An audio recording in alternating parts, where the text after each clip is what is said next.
Hi. Hey. Let's see.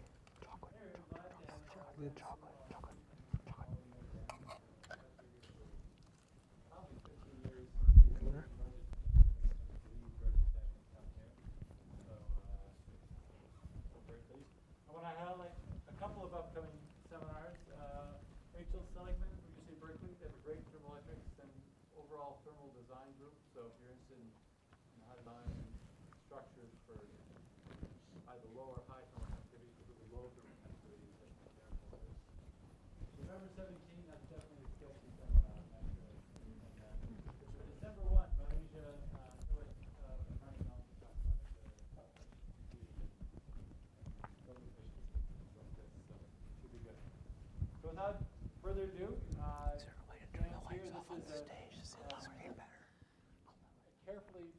carefully designed date. Today, I think, we officially get announced today, is the official announcement of the Terabit Optical Ethernet Center. So, perfect timing of your talk. So. Thanks, John. Thanks, everybody, for, I don't know if this is on. Can you hear? Yeah. Thank you, everybody, for coming in the afternoon on a rainy day. And it's really exciting for us to announce this center. Just to give you some framework, there's the Institute, which is a very large structure at UCSB, and there are several centers that sit underneath it. So the TOEC is the latest center that's been approved by the Senate and also asked by the Institute to join as one of the centers. And there are several other ones that I'll mention as we go along. We're hugely excited about this. I just got back from a East Coast trip at Verizon, and Verizon and our other partners that I'll talk about are extremely excited about this technology that we're going to be working on. And the press release that went out today, we have quotes from Verizon, Intel, Agilent, and Dave Farber, one of the pioneers of the internet. And Verizon even went as far to say that not only is Terabit Ethernet technology, but UCSB and TOEC are the people to make it happen. And I wasn't expecting that. I never was going to ask that. So that was a huge thing to hear. And so I guess today we're announcing TOEC, the Terabit Optical Ethernet Center. And I'd like to thank everybody who supported us on doing this. Everybody from John in the Institute to the other faculty that you'll meet, and all the way up the food chain to the Senate, the EVC, Gene Lucas, and Dean Larry Cauldron, Acting Dean Larry Cauldron, our department chair. There's a lot that went behind it. So this is just an interim working logo. We might have a contest to see where it's going to go. The faculty, it's small. I'd like you to think of TOEC as kind of like a startup company. We're trying to build value in TOEC first. Usually when you build a center, you might try to get a lot of money in and then call it a center. We're going the opposite way, bottom up. We're taking what we're good at and trying to address a very specific problem that we think is not specific in its workload, but in terms of its vision. The work underneath is very broad, even though it's Terabit Ethernet. And we're working with a lot of grants that we already have. The founding industrial affiliates are very important because these are people that already support us and are standing behind this center. And that's Google, Verizon, Intel, Agilent Technologies, and Rockwell Collins. As time goes on, we'll be adding more, not just large companies, but small companies also. But these are going to be always the founding companies, the founding affiliates. And the faculty who start at the base of the center are John Bowers, Larry Cauldron, Nadir Dagwi, Mark Rodwell, and myself. And again, as time goes on, we'll be bringing more faculty into the center and moving along. And for the students, I think this is a huge opportunity. I mean, we're going to have a lot of fun, basically. A lot of fun. We love beating records here at UCSB and setting world records. That's one of our kicks. I want to spend a little bit of time on the mission statement. Some of it's a little vanilla, but it's worth saying that we want to lead the way in terabit per second optical Ethernet, but we also want to be a center in the world for optical Ethernet terabit technology. So we've already started the conversation with at least 10 institutes around the world to be affiliate institutes with TOEC. And so we're viewing ourselves as a common place for this vision, not just for the research here at UCSB, but also for all around the world.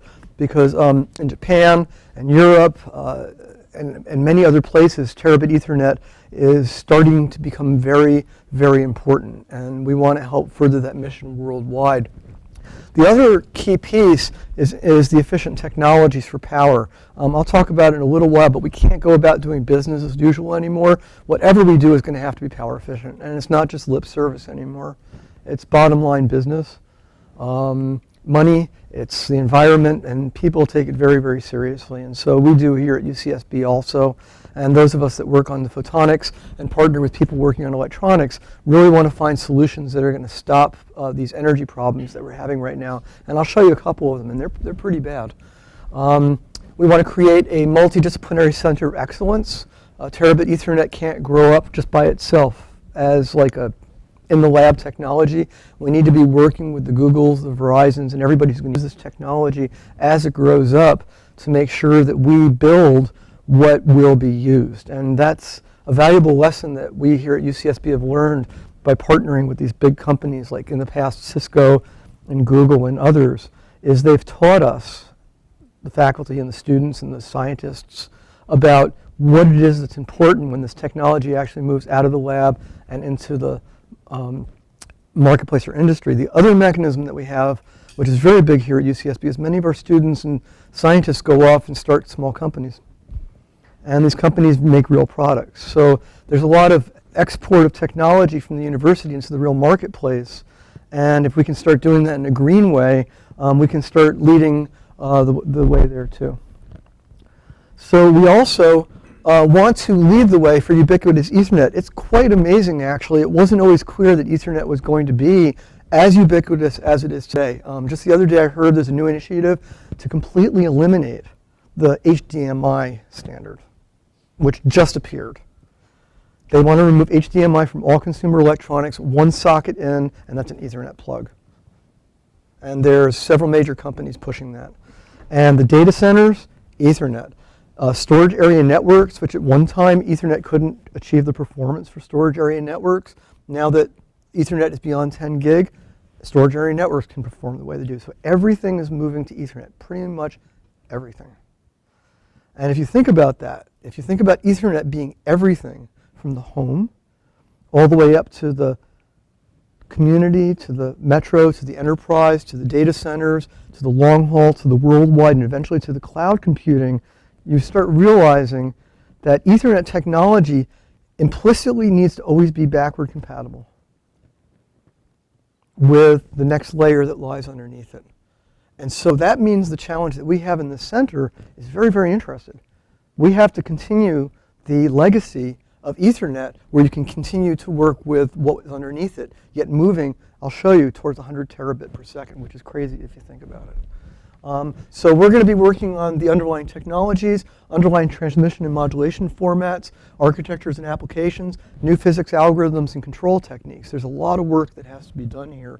The collaborations between university and industry and within the university enhance that and also encourage new educational development along these lines. There could be a lot of opportunities across the different courses within UCSB to have new courses and shared teaching loads.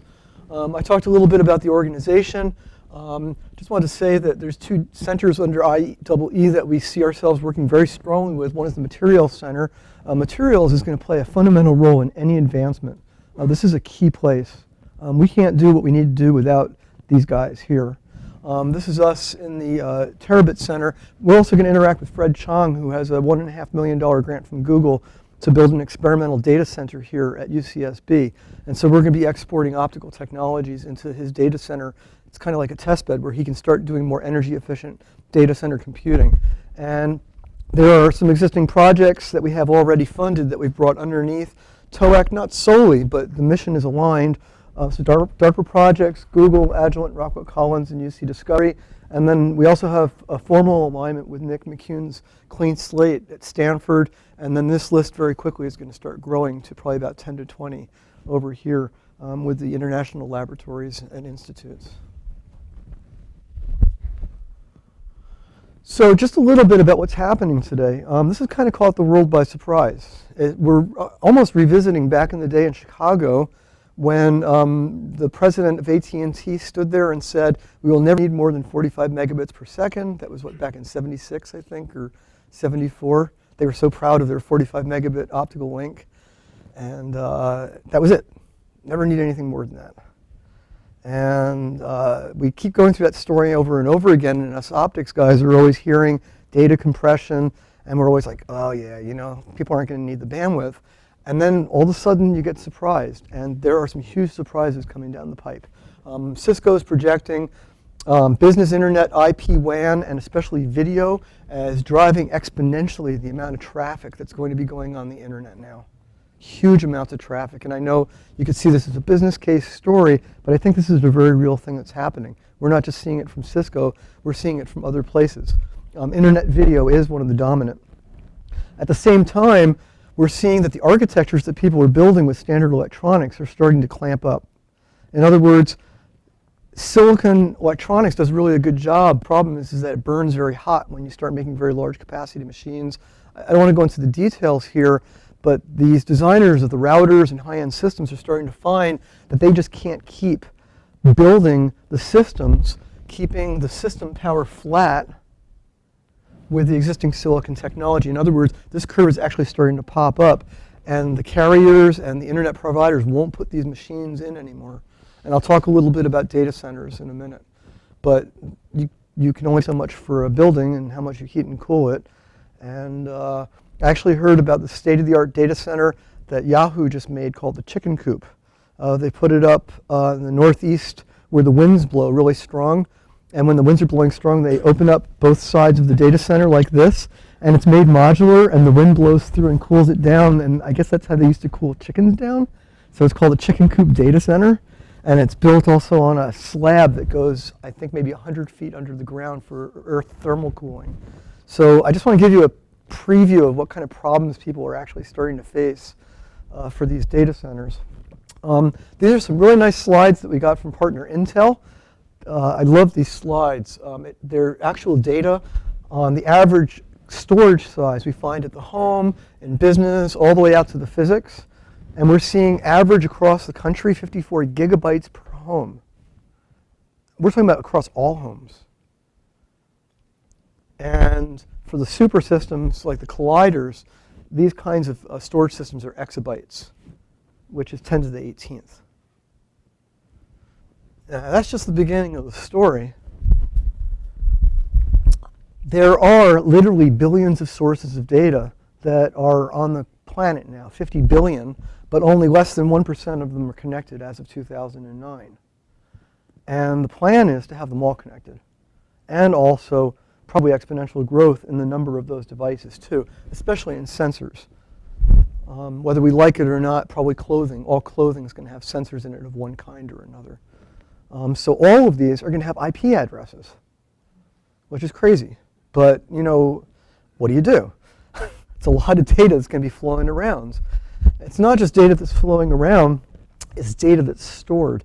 And this is a really interesting plot. This plot shows back in 2007 that the generated data exceeded the global data storage capacity. That in 2009, this benchmark of how much data was sent and stored and used was way more than it had ever been. And they're now predicting in 2011, actually at the end of 2010, there's a prediction of a zettabyte per year being generated in 1 year that has to be stored. And that in 2011, twice as much data generated than can be stored. Again, continuing problem. So I'm hoping you're starting to see now, well, gee, let me give you an analogy. Let's say that everybody in the planet had a closet at their house, and everything they ever owned they put in the closet. Never had a garage sale, never got rid of anything, just put it in the closet. And got more stuff, put it in the closet. More stuff, put it in the closet, right? Put it in the closet. Well, now the neighbor wants to borrow something, or the friend neighbor that lives in another country wants to borrow something, right? And so now you got to start digging through all the closets to find this stuff because you never threw anything away, right? That's essentially what's happening with data. Now imagine you wanted to compute a problem with something like that. Imagine that you wanted to solve, for example, Alzheimer's with the clinical and other data, or other important tasks. How are you going to find all that stuff? How are you going to ship it around? How are you going to compute it? It becomes a big issue. It becomes foundational, as a matter of fact. And one of the big surprises is, especially with video, which we always thought could be compressed, and now there are projections that quad high def is going to be requiring 47.78 gigabits per second real-time data streaming. Single source. So I think I see the faces that you're starting to understand that terabit transmission is all that not far away, right? So Ethernet, a little bit about Ethernet. Ethernet was named by Rob Metcalf. It can run over any physical layer, be it the airwaves, fiber, electrical copper. It was made exactly for that purpose. It's inherently asynchronous. There's inherently no time alignment of Ethernet.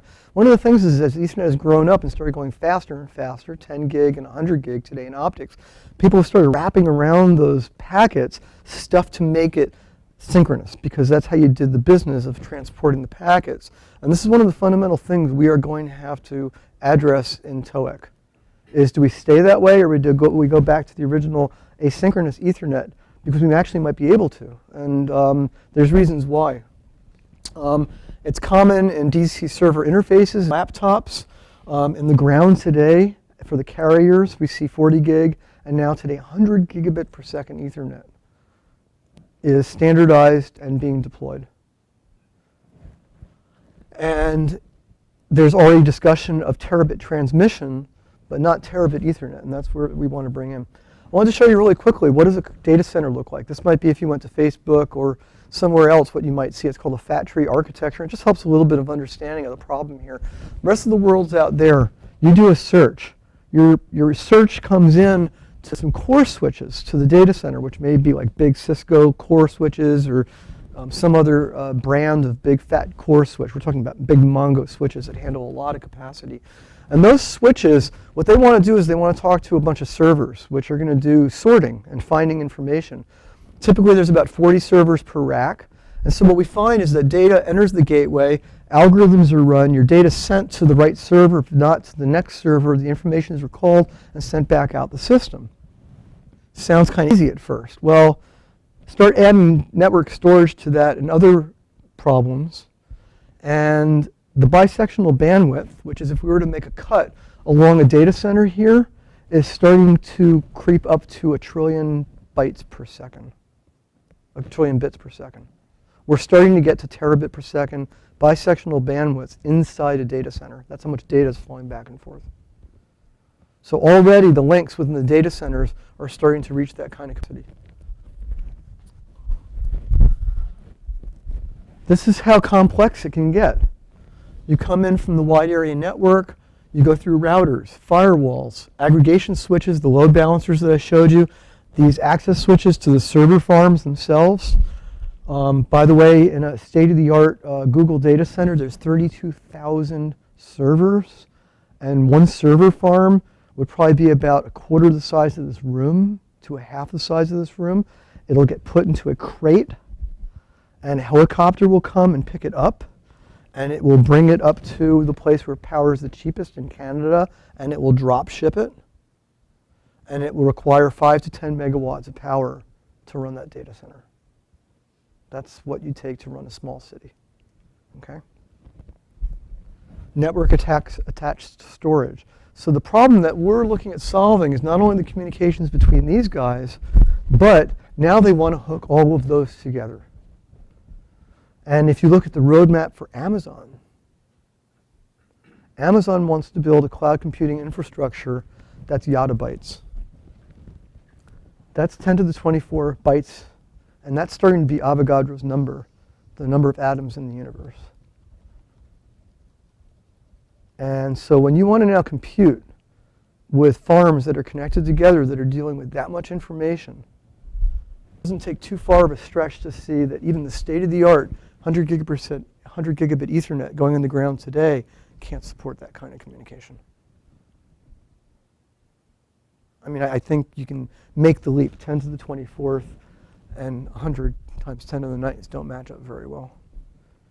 And so that's why, if we look now at the optical fiber, historically, fiber can carry a single channel of data. People have done hero experiments out to 10 terabits per second. Or it can send many colors of light down at the same time with that much data. What we want to do is launch single channel at 2010 out to 1 terabit per second at 2015 and 100 terabits per second Ethernet at 2020. So that's the TOEC vision and roadmap, is 100 terabits per second single channel by the year 2020. Now there's some things that lie under that. It's not just like a statement that you make and then walk away and then come back later and say, wow, we did it. There's a lot of stuff that has to be done. Very good paper here for those who want to get into the technical stuff on some of the things that I'll talk about. Carbon footprint is one of the constraints. We can't just go building this technology and not pay attention to the carbon footprint. Today, the carbon footprint of the communications infrastructure subsumes most of the power dissipation of the sold products for data centers. That's actually flipping around now. We're starting to see most of the power in the servers, but this leapfrog game will keep going back and forth over and over and over again. You can see, at least out to 2010, who the culprits were. The green line's about to pass the red line.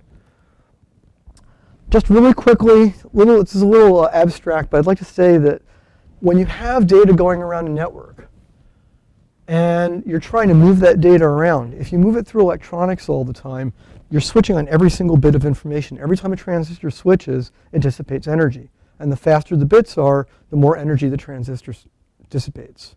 Okay? The more transistors you try to put on a chip, the more power they dissipate, but you can't remove so much power on a chip, so now you slow the clock down and you go to multi-core. I mean, we're all familiar with it now with this process from our laptops, right? Clock speed is kind of frozen and cores start going out. If we were to switch only on the boundaries with some technology like analog electronics, which is too lossy, or optics, which is very efficient, we start following what we call this photonic curve over here. In other words, the electric curve, as the data unit length gets longer, creeps up in energy with the number of bits per message. And the faster you go, you start pushing this way and hit Moore's limit. However, in electronics, as the message length increases, as you start getting to these cloud computing farms that are shipping a lot of data around, we follow a very different curve, which we call the photonic switching limit. And so there is potential by using photonics to get orders of 1,000x in energy improvement. It's not a blanket statement. It's hard to do. We're at the infancy in photonics for integration. We're back in the early 60s or mid-60s. But the potential is there. And electronics moves fast, too. And this is not about beating electronics, by the way. This is about partnering with electronics. So just really quickly, what I'd like to do is show you some work that we've done here at UCSB. Go through some of the state-of-the-art work that we've done. And this is a project sponsored by the DARPA, Defense Advanced Research Project Agency, called Data in the Domain Networking, DODN. And our project is LASER. We have partners Cisco, JDSU, Stanford, and it's to build an optical photonic router, packet router, using all integrated technologies. And we have an architecture with line cards in it, an architecture where you hook all of these boxes together to make a network, and then that piece of the architecture which we demonstrate inside the laboratory. Because we, again, are only a university, we can't go building a full-fledged network. And what's makes us very proud is that, for example,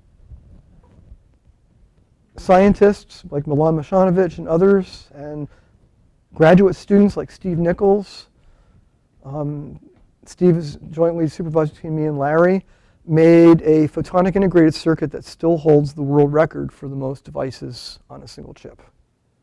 That'll probably be erased soon, but that's a student, made a chip here at UCSB that has the most devices on a single indium phosphide chip in the world. What we see here is a company called Infinera. When you look at the Infinera plot, by the way, our bubble is like about right there. That's okay. It's order up there. Depends on how you count it. There's a little behind-the-scenes argument about how you count devices going on right now. We're not really sure how to do it. But that's all right. It doesn't really matter. It's all friendly competition because we're all interested in the same thing, and that's in advancing the state-of-the-art of photonic integration. So we're starting to see a complexity of a chip. That chip, by the way, routes 640 gigabits per second of data with 16 watts of power dissipation. And that's a number that we're about to double. And the power dissipation is a number also that we can get down to. So we're really excited about these technologies. If you look at some of the things that have been done underneath laser, it's the chip I just showed you. This is actually a photograph of it. The motor, we call it the motor chip. Milan came up with this name. We banished his first name. I won't say it, but the second name we stuck with. This is a chip made in John Bauer's group on silicon photonics. These are actually optical buffers where packets are loaded into those ring structures up there like racetracks. And then when you want, you can read them back out. They're not converted back to electronics. And there are 10 buffers on that chip. It's a very small chip. 10 packet buffers. When we started laser 8 years ago, people said this couldn't be done. And here it is. Other things, packet forwarding chips, chips out of Larry's group, and Professor Cauldron's group, and it goes on. And then we move forward, not just with the indium phosphide, but with the silicon photonics that John has been pushing forward, and he also has a center in silicon photonics. And you start seeing that all the work that we do can eventually be ported out to a standard CMOS process, where you can now make low-cost photonics too. So the functions that we make in indium phosphide have the potential for porting over to this new technology that John works on very closely with Intel. And there are different examples here, like mode-locked lasers, modulators, and micro-ring resonators. And that might sound like foreign language to some people. If you want, we can talk about it afterwards, what they are. But this is changing the world as we know it. I mean, all of us in research are going through a shift that I've, in 25 years, have not seen before, to be honest with you. Nadia Dogli leads the way in modulators and different kinds of nano devices for modulation, not only making them lower power, but making the modulators smaller too. So there's the making them smaller, the lower power, the functionality, the integration on the chip. I don't have slides from Mark right now for this talk, but Mark Rodwell makes the fastest transistors in the world, making transistor circuits that can keep up with all this data and process that part of the data that you need to process. So we have a very strong team here between the initial members of TOEC. This is another project that's very ambitious. This is funded by DARPA. And John and myself partner with Rockwell Collins, Northrop Grumman, Intel, and Orion. We are trying to reduce the on-chip waveguide losses by a factor of 1,000 over what was state-of-the-art about a year ago. And the motto is basically fiber-like losses on chip. The fiber is very successful. Can we get the losses of the fiber onto a chip? And if you can, it turns the whole world upside down in terms of what you think you can do on a chip and what you can't do on a chip. And I'm going to show you some of the things that we think we can do on a single chip if these things all come together. And it's really quite fascinating. This is just a power analysis that we did for our router. I don't want to spend too much time on it, other than to show that we actually built a photonic packet router. And our student who graduated, John Mack, actually measured the real power, and it was about the same as that of a commercial router. And this is a university project where we didn't spend a lot of time or money on optimizing everything, including the electronics. So how do we move forward? How do we move to terabit per second Ethernet and 100 terabit per second Ethernet?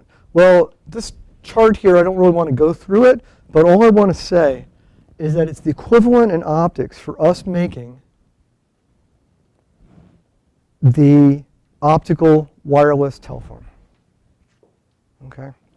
So this device that you have here that lets you do all those wonderful magic things on the internet can do it because of the complexity of the coding formats and the sophistication of the protocols that can run in this technology. But this is just an RF device. It's running slow compared to what we do. We're talking about doing the same kind of business with optical signals whose wavelengths are much shorter with devices that have basically never really been made before, and trying to do the same level of sophistication that you find here. And that's the magnitude of the job that we're talking about in the Terabit Optical Ethernet Center. And there are a lot of places to play, as there are in cell phones. For example, this is a Verizon version of CDMA. This is a 3G. You know that there are all these different standards in communication for wireless, right? Well, it turns out we can use all those techniques with optics, too. Which one is the right one? We don't know. But we do know one thing, that if you look today, this is a chart from Verizon, from Bert Bosch. This is one of the charts they use to decide what to deploy for 100 gig Ethernet. And the red is the thing that needs to be improved, but it's the best line. It's the most important line. This line right here points to, if you can't do all of this in photonic integration, it won't happen. So the name of the game is going to be photonic integration. And in order to do it for real, here at UCSB, and certainly others around the world, are talking about photonic integrated circuits and the associated electronics that will be at a level of complexity that's never been done before, ever. Never even dreamed of, thought impossible, basically. We're talking about like the LSI of photonics, possibly the VLSI of photonics. And in order for that to happen, we need many pieces to come together, like ultra-low loss waveguides, ultra-high density integration, nanoscale photonics. We need terabit coherent photonics and electronics. By the way, photonics can't do this without electronics. It's a partnership. There's manufacturing. There's also ultra-low power and high efficiency photonics, too. And I know these words may not mean a lot, but the idea here is that there's many spokes of the wheel that have to happen at the same time, that have to come together in order to end up with something like that. Not only that, but you have to have state-of-the-art testing and measurement, too. And this is why Agilent is one of the founding affiliates. The test and measurement equipment always has to lead the way of what it is that we're trying to build, because how do we test what it is that we're building? And this historically has been the case. However, now the research is starting to push ahead of the test and measurement equipment itself. So we're actually partnering with these companies to keep their test and measurement equipment ahead of the curve, so that we can even keep inventing the things that we need to invent. This is an amazing box. We have one in the lab. The students and scientists work with it. Basically, the bottom part of this is a coherent optical receiver. The top part is a box which is the exact equivalent of what a microwave engineer who designs this cell phone would use, called a vector analyzer. So what they've done is they've taken optics and allowed you now to do the engineering the same way you would do with a wireless network, which is amazing if you think about it. And just having that box in our lab and the partnership with Agilent is projecting us forward in a way that we couldn't have done it without the partnership. This eye chart here, boy, if you're an engineer working in coherent, you know what this means. This is all the symbol spaces that people deal with in coherence, whatever it is, RF or optics or anything. I just want to give you an example of today's state-of-the-art, in the ground, what people do commercially, the best that they can do, which is this right here. They can move the optical signal around these 4 points. Just let's ignore what those points mean, but that's what they do. When someone famous in Japan builds a hero experiment that can do something that would take up a whole room, a quarter the size of optical equipment, they're playing around somewhere around here. Okay? And possibly here. Just more dots is harder. Just think of that. More dots harder. But that's a room full of equipment. We are talking about moving to here, but with chipsets. I see Milana's looking very unhappy. We're talking about moving to here, 1024 QAM with chipsets, and then taking that and moving that out to 100 terabits per second, and we don't even know how we're going to do it yet. So that's the magnitude of the scale that the center is taking on as a challenge. We have to deal with a lot of issues. These guys deal all the time with fading, things that happen in the atmosphere, all kinds of degradation to this signal. They have to play a lot of tricks. I mean, these guys work really hard to deliver the kind of service that we get on these cell phones. It's really hard. And in optics, It's kind of like we're babies walking. These guys are like, you know, Nobel laureates. That's the difference that we're talking about here. So in optics, we're just learning. And we're going to have to deal with all this stuff that goes on inside the fiber that's kind of nasty, actually, to tell you the truth. And so we have a long way to go, a lot of things to learn that the RF wireless people have been working with. Today, in integration, people have not really done a whole lot compared to where we want to go. We're way off the map compared to what the state of the art is today. And so what I'd like to do is just summarize and say that TOEC is a combination of state-of-the-art university research with world-leading industry expertise and international collaborations to create and realize a vision of 1 terabit per second Ethernet to 100 terabit per second Ethernet. Combined a broad range of expertise from materials all the way up to the applications layers, and I think you can see that with the companies that we're working with, Google, Verizon, Intel, Rockwell Collins, Agilent, and there will be more.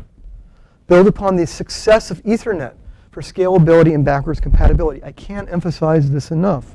I mean, I really learned it firsthand in talking with our industrial partners that if you don't do this, it won't get used. Period. Revolutionary breakthroughs are needed in PIC technology. I firmly believe UCSB is the place to make that happen. There are others too. We're not the only ones, of course, but this is why I came here, was to work with the people that I work with and the level of students that we work with here who are amazing. And power efficiency, green, not an option anymore.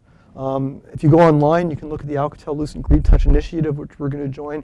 That's actually a company-run worldwide initiative for anybody who makes equipment, networks, components to go in and run on reference models and find out how much energy is going to be dissipated when a carrier takes it and builds it in. It's a huge effort. It's very important, and these people really believe in it. And it's very cool if you think about it.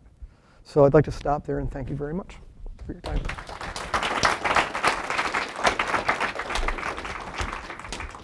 great, Dan. Thank you. Questions? Oh, Mark 10. Yeah, you show Moore's law, and that's, well, basically a line continuing. Where do you see it flattening out? Or do you see it flattening out? You know, it's funny. It's a very good question. I mean, you're asking a really, really good question because, yeah, there's the, you know, at some point you cross this boundary from what you can do and what you should do. And that's where we're at. And that's the funny part about this whole problem, is that, yes, you can make things smaller, and yes, innovations are made to make things smaller, but true, the heat removal becomes more of a problem. Then you have to start separating the chips and the tax communication between chips. Then you have to go board to board. This is called the power spreading problem. And all of the real stuff eventually starts biting you. And so Moore's law becomes more than I think just what Moore predicted, which was the scaling down of the size of the technology. What Moore's law didn't address was the systems level implications of doing so, and the ability to build real systems and deploy them, manage them. What were the environmental impacts? What were the cost impacts? By the way, if you took a system with 100 watts, it's really 150 watts because 50 watts are taken in the cooling of the room that you have to put that thing in, okay? So do you see what I'm talking about with the difference between Moore's law and now building real systems with these chips? And the very first inkling that we had of that was about 10 years ago when Intel came out for the first time in the history of the company with a processor where the clock speed was not increased. It was called the Intel M, remember that? Mobile computing platform? They couldn't make a mobile computer that didn't suck the battery dry by increasing the clock speed. First time. And that was a signal to say something has changed here, and it did. And so that's what I'm trying to say, is we need to engineer the systems. For photonics Moore's law, because that cannot contain, I mean, at the moment it's already like 1 by 1 centimeter. I mean, the Infinera chips, your chips. Right. So second good question. So photonics is still, in instance, we have not pushed photonics anywhere near where it can go, number one. Nor has there, I mean, there's probably order of $1 million to $1 billion in dollar, man-hour, people-hour investment difference. So, you know, it's hard to compare the two. But it's where you use the photonics that makes a difference, not using it pervasively. It's how you make these systems with these different technologies. Then it's improving the technologies that we have. The ultra-low loss waveguides that we're working on, which you know about obviously, they save those precious photons, right? Order 1,000x reduction in loss on a chip translates to maybe order of 100 less in power to power the chip, right? And that's a huge savings. So now we are going to start beating on the photonics technologies in terms of their efficiency, their size, and everything else, and also where and how to use them to realize the end-to-end system power, which Moore's law does not address anymore. You see data storage keeping up with this projected data throughput? Yeah, that's a good question. Well, data storage can always keep up. And this is also a very good question. Okay, so data storage can always keep up because you can just add another drive, and another drive, and another drive, and another drive. You can pop them out of the factory and just keep adding them. And then you have to connect them together with a backplane, right? Or an interconnect. And then you start paying the tax of all the energy and the cost to do so, which is the same problem as the power spreading problem. So you can always parallelize in the electronic world. As Gary Epps, who made the Cisco GSR and CRS router, said, I can make the fastest router I want to with electronics. It doesn't matter. What keeps me awake at night is how much power it dissipates. Same thing's going to be true with storage. You can keep making storage farms, but the expense is going to be at interconnecting them with this state-of-the-art storage technology. And that's why the interconnect is not the only problem, but plays such a fundamental role in this whole problem, is scaling the storage, scaling the servers, scaling the computation, and doing all that with interconnects that can now handle the kind of bandwidth needed to do exactly what you're saying. And what's very interesting that I didn't know until recently is that it turns out that the faster you go in Ethernet, you can now start doing NAS storage over Ethernet that performs better than NAS storage over backplanes and other NAS storage specific communication protocols that people used to think would be, the be-all end-all. Faster you go in Ethernet, better performance you get. So that's an important lesson that we're learning right now. Just trying to picture what 10 to the 24th bits would cost. Yeah, It's, a lot. If this bandwidth gets up to that point where They're separated. Yeah, they're so. At this point, they have a roadmap, right? So they continue to scale more bits per dollar and more bits per square centimeter, cubic centimeter.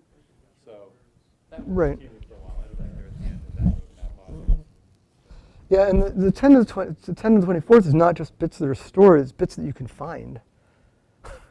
Right? You have to be able to find those bits too. There's cache, there's algorithms to find them. I mean, it's all the stuff wrapped around having the NAS storage and the servers.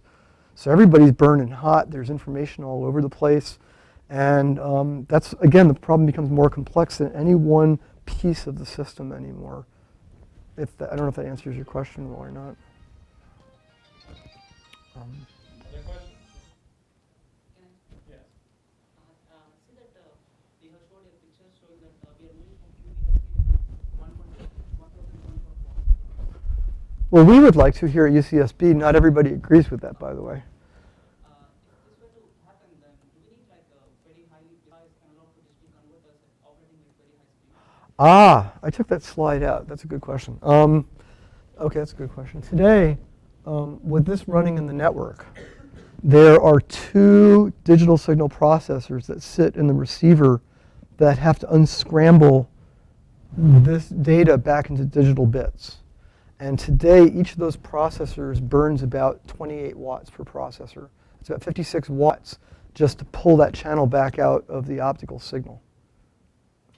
So if you want to take and I'm not saying you have to, but let's just extrapolate for a second. If you have 2 28-watt DSPs and you extrapolate that to here, I think you see that's not a tractable problem, right? It doesn't make sense. Your receiver would burn as much power as the data center itself, okay? So a couple of things have to happen. First of all, people are working on getting the power of the DSPs down.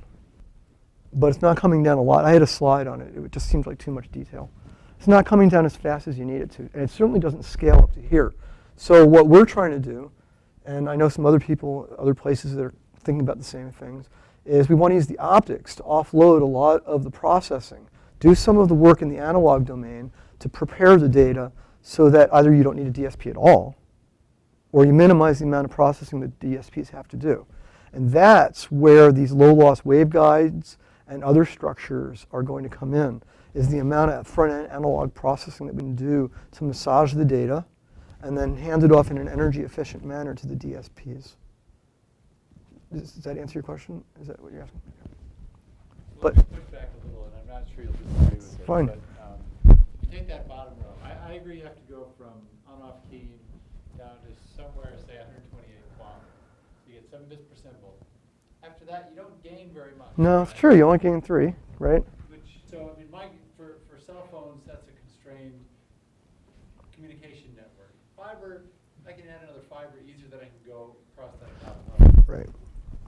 Yeah, so John's got a good point. I mean, we don't know the answers to these questions. I think that it's important to lay down a goal and understand that that goal could change. I mean, that's what we do in the university. It's also important, I think, I mean, one thing I like to tell my students is that their job is to eliminate assumptions. We base a lot of our conclusions on assumptions that we think exist.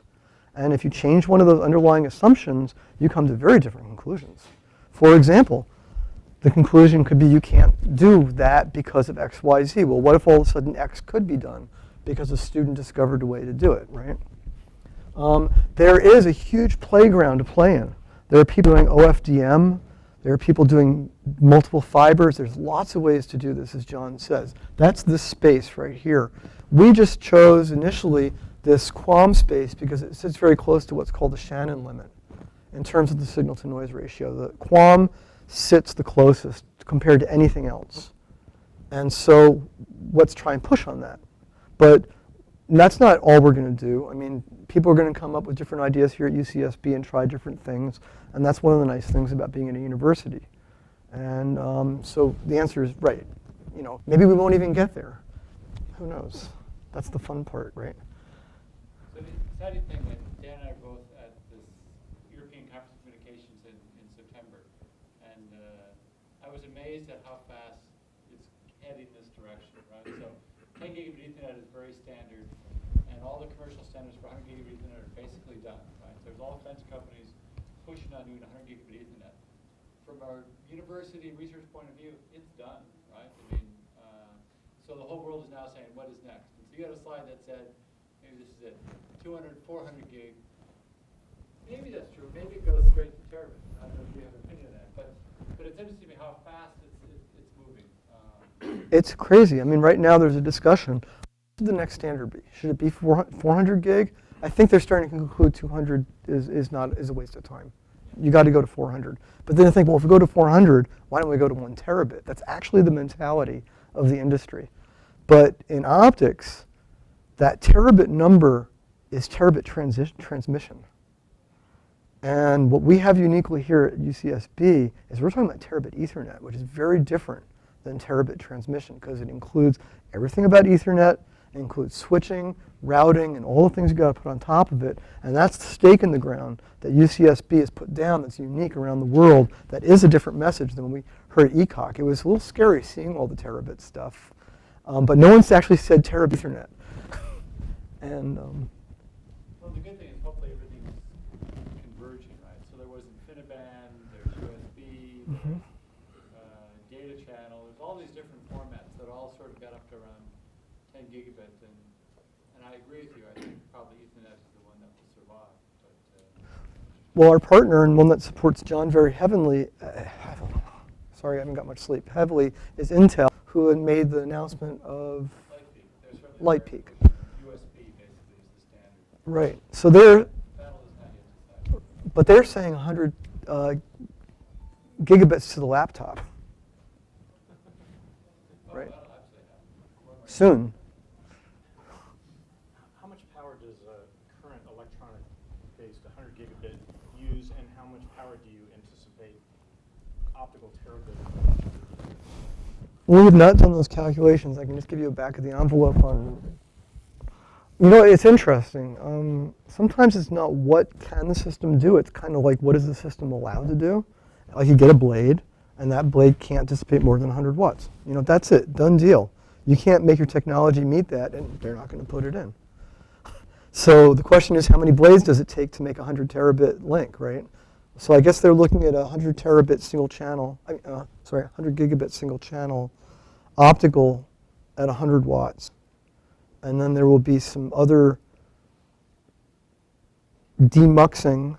I don't know if that includes the demuxing down to SerDes down to 10 and lower data rates. So we're probably talking somewhere on the order of about 200 to 400 watts per 100 gig channel, end to end. But then you got to start thinking about what am I going to populate in the middle with optical amplifiers and other stuff. So the number is probably somewhere around a half a kilowatt per 100 gig channel right today. And then there's probably a roadmap to either cut that in half, half, half, or double the speed with the power keeping constant, which is usually what they do. They usually clamp the power constant and say speed doubles, speed doubles, speed doubles, speed doubles. That's the way they like to think. So, just a question, even with a 1 gigabit Ethernet port on a laptop, I have 3 megabits at home, and I'm already paying too much, more than enough. Verizon couldn't provide over 660, 768 kilobits per second. So just from the carrier perspective, how are they going to deliver that bandwidth, and when, and at what price? It just seems a little bit so far behind. Well, Once you have fiber to the home, which we don't have here, but most United States will have. But even fiber to the FiOS is what, 100 megabit? mhm. Even the university, what do we have at the university? 100 megabit per second? 10 gig We have 10. coming in. Oh, coming, Yeah. one pipe for the whole university. Yeah, a couple of 10 gig pipes. Yeah, but in between the computers, it's still slow, and that's fast compared to what's deployed. So I just, Well, so there's two ways to address that. Number one is multiply that by 1 billion, and you start seeing where you need terabit Ethernet pipes. The second thing is the human interface. You may be on Google and do a search which requires 200 bytes of data to make the query, but what you don't see is the back end of what's going on behind that, okay? And that's what's starting to increase exponentially. no, I get that part, but just giving the bandwidth to the user. Well, they're trying to work on that part, but you're right. It's not easy. It's not just about technology. It's about regulations, and and there's a lot of stuff that's layered into that. We don't get fiber to the home here in Santa Barbara. I think I know why, and I'm not going to say so on the stage, but it's a reason you wouldn't think. No. Evidently, it has to do with people not wanting to dig up the ground and putting fiber in it, basically. I mean, Verizon desperately wants to come in here and install FiOS. Google wanted to do big cities, but it's about wanting to dig up the ground, basically. But the big cost is running the fiber. Mhm. Putting the thing in the end that would have much higher capacity is not particularly expensive compared to running the fiber. So, but all the new router interfaces are 100 gigs, right? I mean that's what. I mean, I am surprised that it has moved so quickly. Mhm. So. And at the home, we'll probably see one. I mean, the presidential initiative is to have 1 gig per home by some year, I think. Any other questions? All right. Thank you very much for coming this afternoon. Thanks, guys. We'll have these slides posted up on the site when it comes live, the TOEC site. Oh, and on the IEE site too, yes. Hi, how are you? You're very welcome. Very much a novice in this field.